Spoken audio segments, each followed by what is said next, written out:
춘천 지역에서 가장 많이 언급된 키워드 역시 신종 코로나 바이러스 확산이었습니다.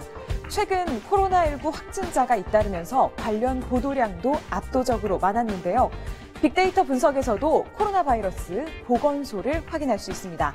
마스크, 진료소도 눈에 띄는데요. 춘천은 인구 규모에 비해 상대적으로 코로나19 확진자가 많지 않았지만 지역사회 감염은 지속되는 상황입니다. 가족 모두가 확진 판정을 받는가 하면 강원대 교직원이 확진된 뒤 이와 접촉한 16명이 무더기 감염되는 등 생활 감염이 대부분이었습니다.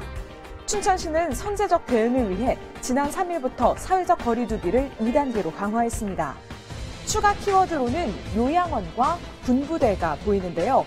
두 곳 모두 최근 강원도에서 코로나19 확진자가 속출한 곳입니다. 철원, 인제 등에서 장병 수십 명이 코로나19 확진 판정을 받으면서 인접한 춘천시도 긴장감이 높아졌습니다. 지난 1일에는 춘천의 한 육군 부대에서도 첫 확진자가 나왔습니다. 해당 확진자는 민간인 확진자를 접촉한 뒤 양성 판정을 받은 것으로 확인됐습니다.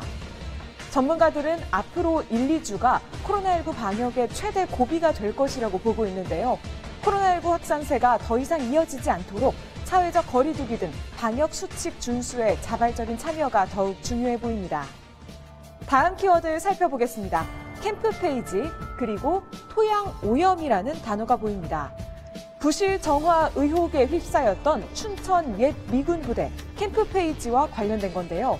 지난달 27일 옛 캠프 페이지 부지에서 땅속에 파묻힌 기름통 30여 개가 발견되면서 토양 오염 논란이 일고 있습니다.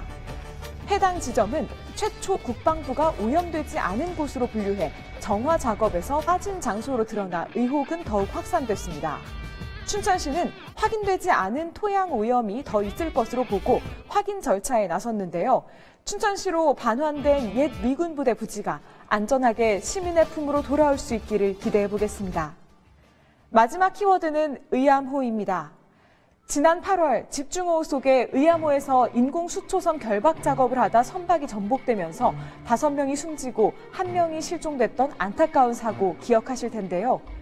그 이후 3개월간 이어졌던 춘천시 의암호 선박 전복 사고에 대한 경찰 수사가 지난달 20일 마무리됐습니다. 조사 결과 춘천시 공무원과 관리업체 관계자 등 모두 8명이 업무상 과실치사 혐의로 검찰에 넘겨졌는데요. 춘천 시민들의 큰 상처로 남은 이번 사건, 보다 안전한 사회 구현의 시작이 되길 기대해 봅니다. 지금까지 빅데이터로 보는 춘천 지역 이슈였습니다.